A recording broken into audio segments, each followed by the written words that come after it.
welcome. You are listening to another episode of the Business of Aesthetics podcast series, brought to you by our gold sponsors, MRP, Laser Uptech, and Equa Marketing.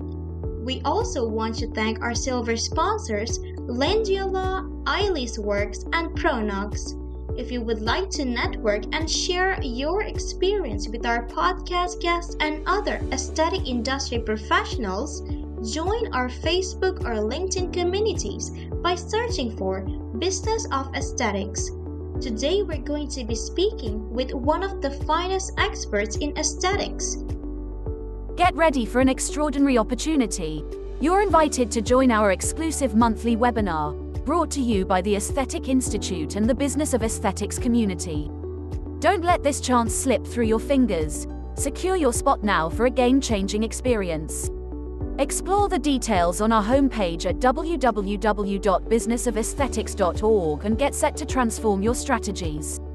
Welcome to another captivating installment of the Business of Aesthetics podcast. I'm Ryan Davies, your co-host for today and at the heart of the Business of Aesthetics community and podcast. Before we immerse ourselves in the riches of today's episode, I want to express my profound gratitude to all of you, our incredible listeners from across the United States and all corners of the globe. It's your willingness to embrace and share this podcast and your invaluable insights and experiences that have collectively transformed our community into a thriving epicenter of wisdom and innovation. It's your unwavering dedication that is the cornerstone of our success, and we cannot thank you enough. Today, we have Dr. Emilio Justo with us, and we are going to dive right into our main topic of incorporating eyelid blepharoplasty, from incorporating eyelid blepharoplasty to the star of the TEDx stage, a 35-year journey to becoming an industry leader. Dr. Justo, thank you so much for joining us today. Thank you very much, Ryan. It's a privilege and honor to join you, and I greatly look forward to our discussion. Very excited.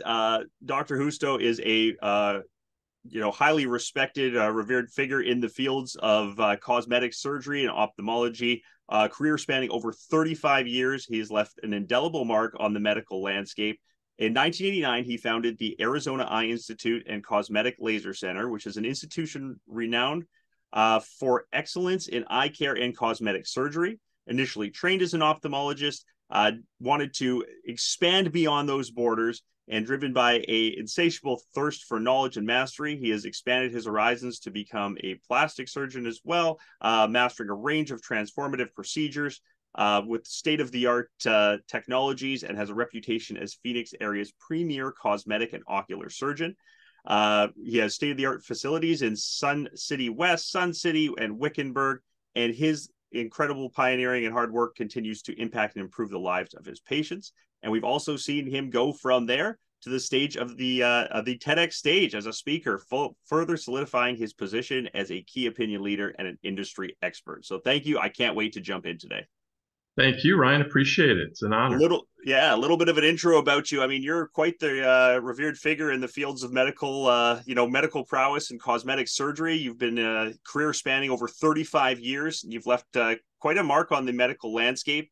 It was 1989 where you founded the Arizona Eye Institute and Cosmetic Laser Center, which is an institution renowned for excellence in eye care and cosmetic surgery. And you initially trained as an ophthalmologist. Is that correct? Yes, no, I am an ophthalmologist. Oh, there we go. Yeah. Yes. And just so happens that during my residency way back in the day, we had a lot of training in oculoplastic surgery. And so I've really expanded upon that over the years, which we'll, I'm sure, talk about. Absolutely. Yeah. So you've really earned a reputation as, Phoenix area's premier cosmetic and ocular surgeon. And you have state-of-the-art facilities, Sun City West, Sun City, Wickenburg, and you continue to do pioneering work and impact and improve the lives of all of your patients. I cannot wait to learn more about your journey here as you've shared your insights as a TEDx speaker as well, which really solidifies your position as, a key opinion leader and an expert in this area. So I think that's a great place to kind of jump right into. Fill in the background from us a little bit more about your background and bio, and anything that you'd like to expand on there.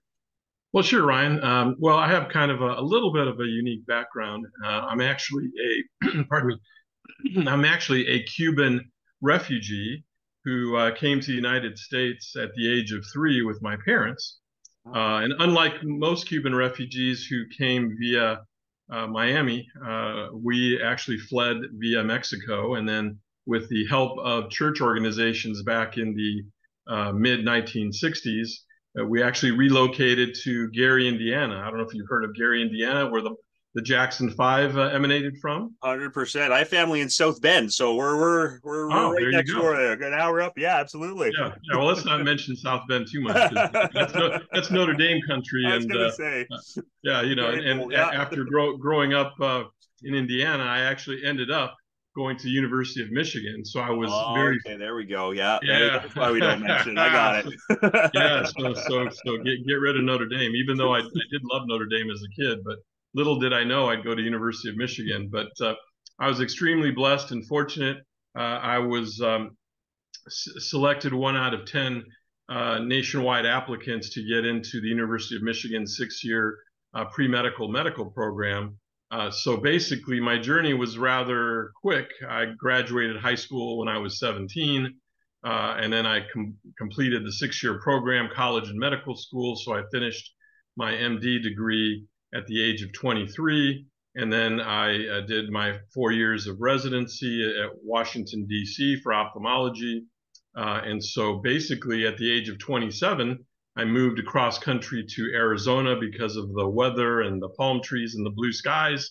And I've been there ever since. So I just recently, August 1st, I started my 35th year in practice. And here we are. It's just gone by in the blink of an eye. That's a great story. Just there's so much we can touch on there. I'm already excited to kind of dig deep into it. And I understand why you went back to Arizona. As someone who's already looking out the window at snow on the way this week, I can tell you right now, I'm very jealous and very envious of that summer stays, So let's talk a little bit about that. So again, 35 years, you've kind of traveled, the gamut as a professional as well. So you started, and what you're doing is still the same, but you've done amazing things, transitioning even into being a TEDx speaker. So tell us a little bit about that journey and what inspired, each step of the way in terms of becoming a TEDx speaker and an industry key opinion leader. Yeah, well, as far as the TEDx, it's an interesting story. Earlier this year, around March of 2023, I was, simply riding my stationary bike, and I was doing a little bit of searching on the internet.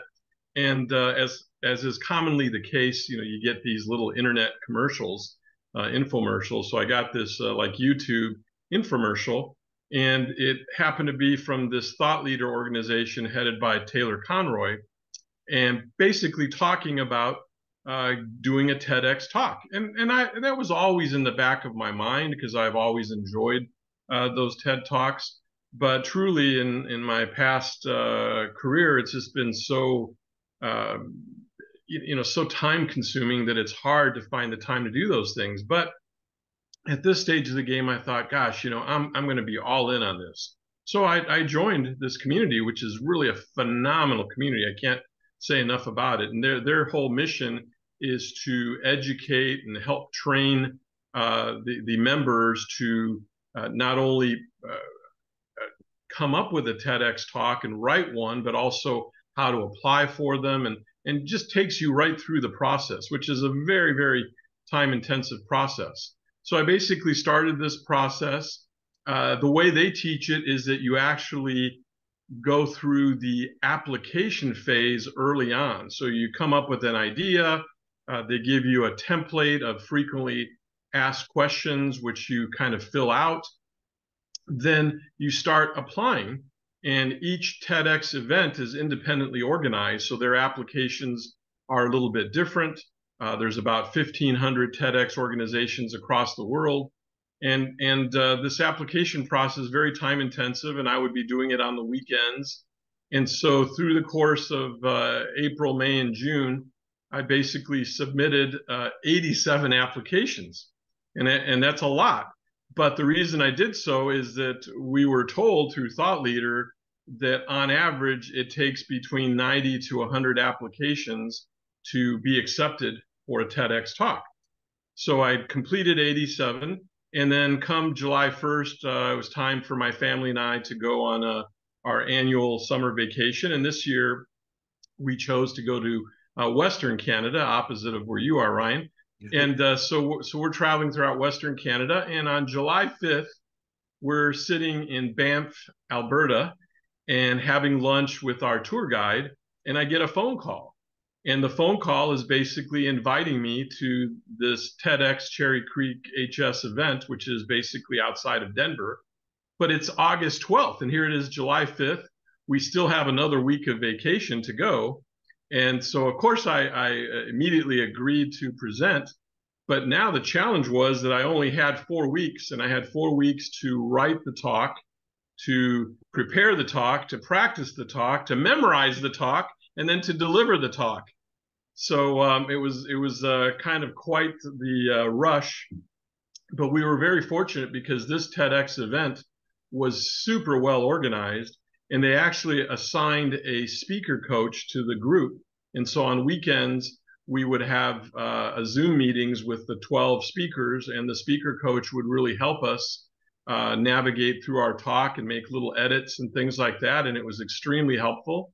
And boy, once that talk was delivered, I really just was exhilarated. I mean, I've always loved public speaking, but this just took it to another level. And so I'm really looking forward to having the opportunity of writing another one, which I've started writing, to see if hopefully within the next year I can deliver another TEDx talk. It's incredible. And you know what, let's talk about that talk specifically, because I think in this world, a lot of our listeners would really, I think, embrace that topic of, you're a business owner, you're somebody who's just so immersed in this, you've got so many goals and desires and hopes and dreams that you want to get to. That's probably why you started your own practice. But then you also get so wrapped up in it that sometimes you're just brought down. You get sunken in, right? So I won't spoil the title, I won't spoil the topic, but go ahead and explain it, because I think it's a perfect fit for a lot of people who, you know, are just so drowned in their own lives that, you know, you got to have something to look forward to and to aim to and get there. So yeah, tell us all about it. Yeah. So the title of the talk is Delayed Gratification, Your Superpower to Success.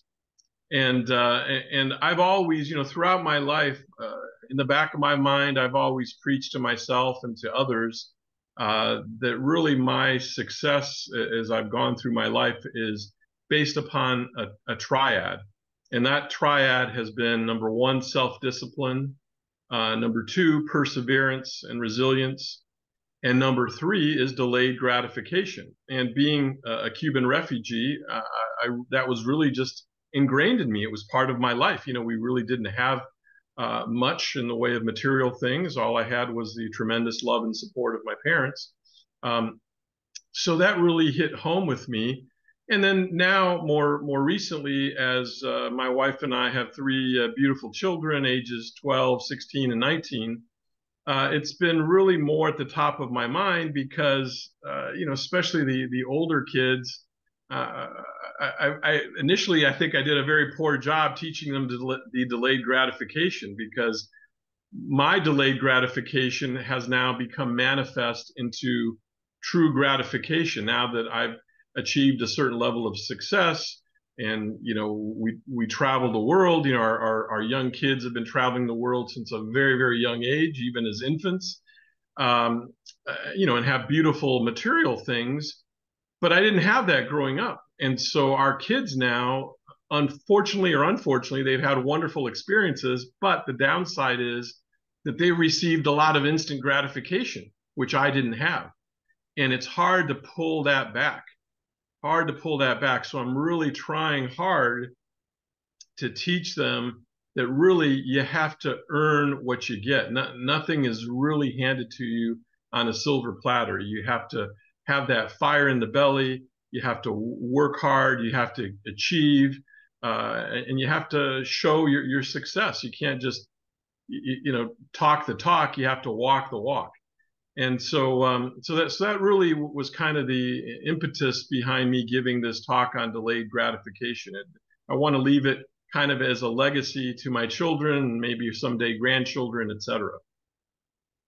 That's absolutely incredible. I mean, I just, you know, I know you have the top 10 strategies, and I think it's, again, for a lot of just parents or business owners or just people in general, obviously, you know, we're talking resilience and patience and self-reliance and things like that to be able to get to where you want to go and really kind of, again, find the joy in that. And as you said, it's really remarkable.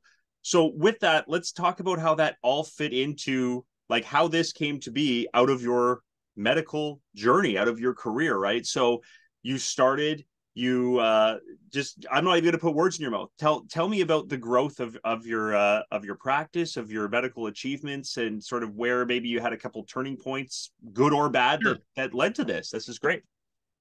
Sure. Well, okay. So you know, as you know, I'm an ophthalmologist and with a background in oculoplastics, and in residency, we were very fortunate. We did a ton of surgery as residents. We ran our own clinics with the help of attendings. So got a lot of background on many different types of surgery. So as my practice started evolving in the early years, I really enjoyed oculoplastics and aesthetic surgery. So even though I did all the traditional things, your cataract surgery and glaucoma surgery and things of that nature, but I started expanding into the aesthetic world. So I did actually a lot of postgraduate training, going to well-known surgeons throughout the country, visiting their offices, going to seminars, going to live surgery workshops, to cadaver workshops, etc. So in the 90s, in addition to the general oculoplastics, I learned to do facelift surgery. I learned to do full body liposuction.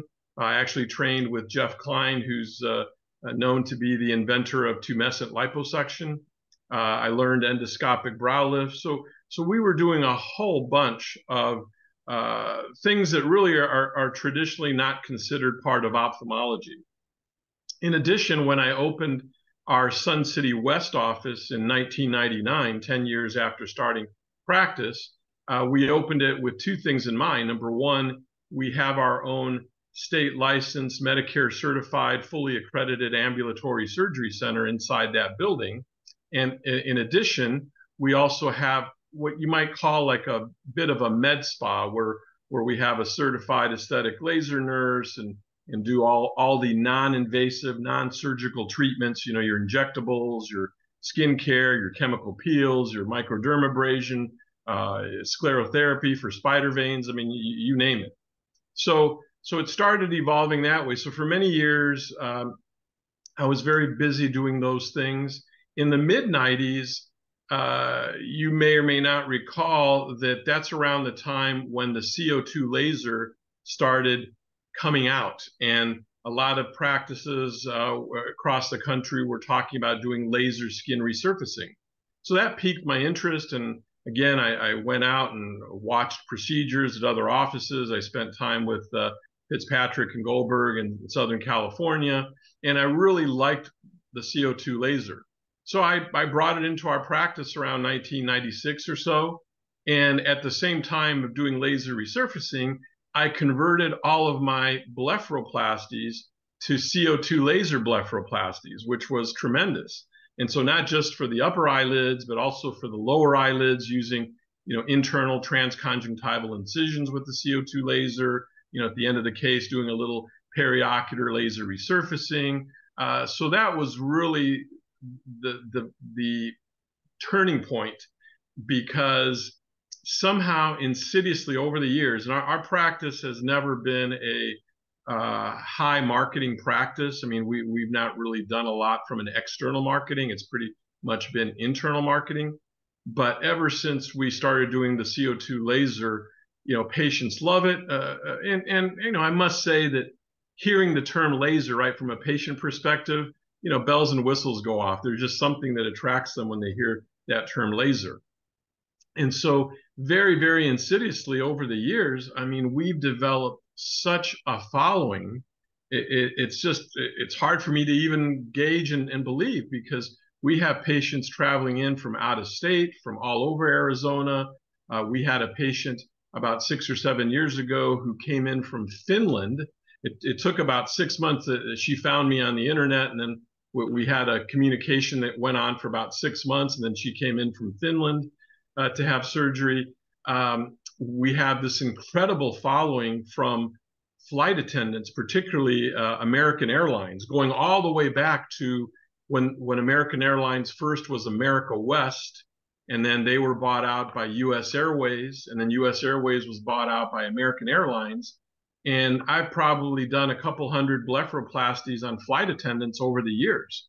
So it's just that they just keep spreading the word. So really, word of mouth in any practice, regardless of what field you're in, is incredibly powerful. I just can't say enough about it.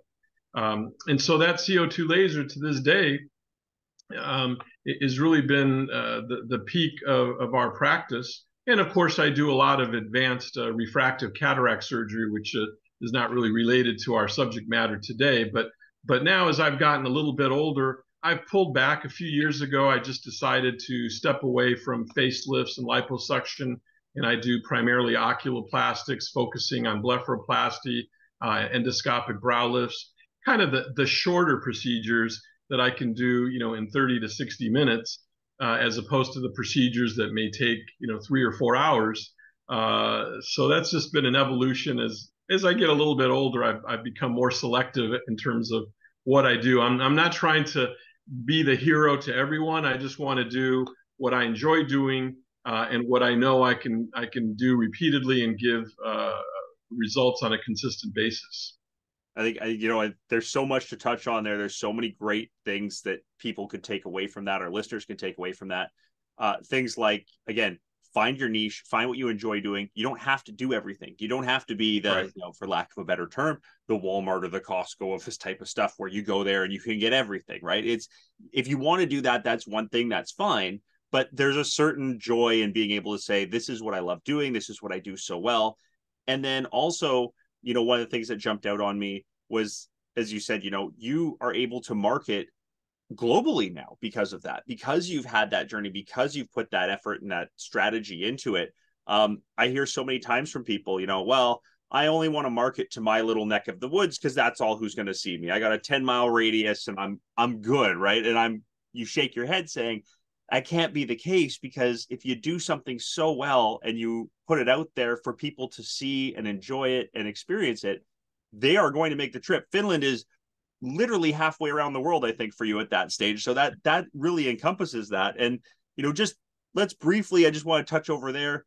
Like you say, you don't do a ton of external marketing. You don't do a lot of stuff, but people are finding you online, and your videos on your website are phenomenal, right? Like, you are the focus of your practice. You're very clear that you're very close to your patients. You work, everything's on the video. It's wonderful there. Tell us about some of that success, building some of those videos, any tips or tricks or anything that people can take away from that, of the importance behind, putting yourself out there and showcasing what you do. Yeah, great questions. I mean, I think one should be willing to put themselves out there and kind of be in the spotlight. And not everyone likes being in the spotlight. I just have something inside of me that, just like doing this podcast, I could sit here and do podcasts all day long, because I kind of I enjoy being in the spotlight. I've always kidded my staff, because we have quite a few staff members that have been with me over 20 years, and I've always kidded them that I'm basically an actor on stage when I'm in the office, in a positive sense. Yeah. That I'm kind of a showman, so to speak. But insofar as the practice, I think having a good website and a company that manages your SEO, your search engine optimization. Again, we've done it all organically. We've never done paid advertising, click to pay sort of ads. We've never done that. It's all been very organic. And that's how many patients. So next to word of mouth, the practice website is actually probably our second leading referral source. I get on average anywhere from 3 to 5 emails a day of new patients or prospective patients reaching out via email through the website, and I respond to each of them directly. And so that kind of keeps me in the loop of what's going on, and having a pulse as to what's going on. The other thing, when we talk about the CO2 laser, is that, I don't know what the statistics are, but I think that the CO2 laser usage for blepharoplasty is probably a very tiny percentage of the blepharoplasties that are done across the country. And I would recommend to any of your viewers who would want to consider doing CO2 laser blepharoplasty to really get trained on it because it does have a huge impact. Now, yes, the laser has a financial cost, no doubt about it. And that's just something that early on we decided that we're just going to take on that cost. There's the acquisition cost, of course, and then there's the annual service contract after the first year. But little by little, as you do more and more procedures, that cost is just factored in. And then additionally, you can do laser blepharoplasties as far as upper lids. We do a combination of whereby some are purely cosmetic or what we call self-pay. And then others are functional, where we're very good at getting them authorized by their medical insurance. And in those cases, when we can achieve a win-win with the patient whereby we get the upper lids authorized, that patient is more likely to then at the same time do their lower lids, which of course the lower lids are always 100% of the time self-pay because insurances don't cover that. So I just can't speak strongly enough about the underutilization of blepharoplasty across the country because there are just so many patients out there who could benefit. And some of these patients don't even know that they can fix their heavy lids. I mean, I have a patient come in and said, gosh, I've hated my lids for years. And it wasn't until my neighbor told me that they had surgery by you and look how good they look that I realized that something could be done. And I feel strongly, in addition, this may seem a little self-promoting, but I will say that I feel 100% confident that I can teach any physician out there to do safe, effective blepharoplasty with outstanding results in probably 3 days. I mean, obviously, the more time you have, the better. But I just had 2 months ago, I had a dermatologist who found me on the internet from New Jersey. So he found me on the internet. He reached out to me and said, hey, I'd like to come out and do a little preceptorship with you because I'd like to incorporate blepharoplasty into my dermatological practice. So he came out for 3 days. You know, one day, Mondays, all I do is I do 25 to 30 blepharoplasty consultations. So we did that. And then Tuesday and Wednesday, we did blepharoplasties all day long. And he was observing, of course, he wasn't doing the surgeries. But by the time that we finished, he felt 100% confident that he could go back to New Jersey and incorporate that into his practice. And it doesn't have to be a surgical subspecialty. I've had the same situation with a family doctor, believe it or not. So even people in family medicine or internal medicine, if they have that inkling that they want to get into some level of surgery, and in particular, upper lid blepharoplasty in my world, I feel is extremely safe and effective. Lower lid blepharoplasty can be a little bit more tricky, and so it does require a little bit more attention to detail. And I mean, it all requires attention to detail, but so I feel really confident that doctors out there can be trained to do it safely, effectively, with beautiful results. I know that this may seem counter to what a lot of surgeons out there they want to protect their turf and they don't want other specialties doing what they do. I'm not that way. I feel in all of life, I feel that there's always room for someone else. You know, you can't have it all. You got to let other people show their stuff. Well, Dr. Emilio Justo, you've got people's attention right now, and I know what their next question is. How do you do that? How do you get started? Like, I know people are now going, all right, maybe this is something, you know, maybe this is that sign where I'm listening to it, right place, right time. I've been thinking about doing something. I want to expand.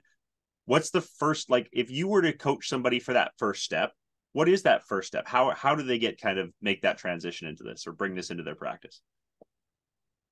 Well, again, there are different ways of going about it. The first thing, of course, is to just on your own, learn a little bit about it, study it, go to our practice website, ArizonaEyeInstitute.com, and as you did, go and look at the videos. We have also a YouTube link to our YouTube page, and we have tons of surgical videos. I mean, we have three types of videos, and getting back to your question about videos. So we have videos that are patient testimonials. We have videos that are me talking about different aspects of our practice. And then we have videos that are actual live surgical videos that show the surgery from A to Z. And so the first thing you need to do is maybe look at some of those videos that either we have or are out there on the internet to kind of see what the procedure more or less is like, and just to get a sense as to, okay, is this something that you're willing to learn? Then once the answer is yes, then you definitely need to reach out to someone who can teach you, right? It's like what I did in the 90s when I went out and learned facelift surgery and endoscopic brow lift surgery and liposuction. I mean, these weren't things I learned in residency. I learned them postgraduate. So I've done this myself. I've learned these things through others. And so find someone that is good and has good experience, a good reputation. I'm certainly out there. Reach out to me if you like. Happy to train you on doing that. So those are the steps. And then ultimately, if you do really like the blepharoplasty and you want to take it up a notch, then maybe we talk about incorporating the CO2 laser. Because clearly you can do blepharoplasties without the laser, no doubt. So if the financial expenses may be a little prohibitive at the beginning and you want to wait a few months or 6 months, that's fine. But I really think that once you incorporate the laser, it really puts you in a separate category, in a unique category, where just the fact that you do laser blepharoplasty, that fact by itself is going to help attract patients. No doubt in my mind. Perfect. I mean, that's great. Expanding on that a little bit, you already gave the website, but just as we're kind of on our outro here, how can people find you? How can they reach you? I know you've got a ton of LinkedIn followers. You've, again, your website is an incredible wealth of information, but maybe we'll just touch on that one more time so everyone knows exactly how to get more information from you. Yeah. So basically you can reach out to me at Dr. Justo, DRJUSTO, Justo, Spanish, at AZ, which is the abbreviation for Arizona, AZIinstitute.com, or Dr. Justo at DrEmilioJusto.com. So I have different email addresses. You can call our office at 623-975-2020 is another way, although that way you have to kind of navigate through staff members. So I think email is always the best because you can go directly to me. Again, Dr. Justo, DRJUSTO at AZIinstitute.com. And then I'll definitely get your email. I'll reply back. We can share our cell phone numbers and then have a conversation, in the evening, around the weekend, and talk about how to make this happen. That is an incredible invitation. That is a gift to our listeners for sure. Take advantage. I mean, Dr. Justo, you're an absolute wealth of knowledge. You are a shining star. I think you have that celebrity presence to you. I absolutely love it. This was a great conversation, a wonderful podcast. And I want to thank you so much for joining us today and taking us through your journey. Go check out his TEDx talk, check out his websites, plural, check out his LinkedIn page, watch the videos. There's just so much there. Thank you again for sharing your time with us. And if I can say, keep on the lookout, because I'm actually in the process of writing a book. And so I will, hopefully my goal is to have the manuscript written by the end of this calendar year. And I already have a publisher, so hopefully get it published by, February is my goal. We'll see if that happens. On stage, on screen, in print, in practice, you're everywhere. This is awesome. It's definitely keep a lookout. And thank you again. Really, this was a wonderful podcast and some great information for people to take, a wonderful story to listen to. And I also want to take a moment to thank all of our listeners. We appreciate every one of you. We can't do what we do without you. So if you like our podcast, please share it on social media, share it with your friends and family and so on. Don't forget to write a review on iTunes or Google Play. Your thoughts will help other doctors and practice owners find us. So with all of that, Dr. Justo, thank you so much again for being here. And until we meet again, I want to wish everyone an amazing week ahead. Thanks, everybody. Take care. Bye-bye. Thank you, Ryan. Appreciate it. Thank you for joining us this week on the Business of Aesthetics podcast series, brought to you by our gold sponsors, MRP, Laser Uptech, and Equa Marketing, and silver sponsors, Lengia Law, Eyelid Works, and Pronox. Would you like to join our growing group of aesthetic industry experts and get featured on the Business of Aesthetics podcast? Or do you know someone who would love to share their strategies for growth in the aesthetics business, providing quality patient care or their clinical expertise? Head on over to www.businessofaesthetics.org/podcast-show and apply to be featured as a guest on the show. Remember to subscribe to this podcast on iTunes, Google Play, Amazon Music, or wherever you listen. If you would like to engage with today's or any of our past speakers, join our Facebook group or LinkedIn group by searching for Business of Aesthetics. Thank you and have a great day.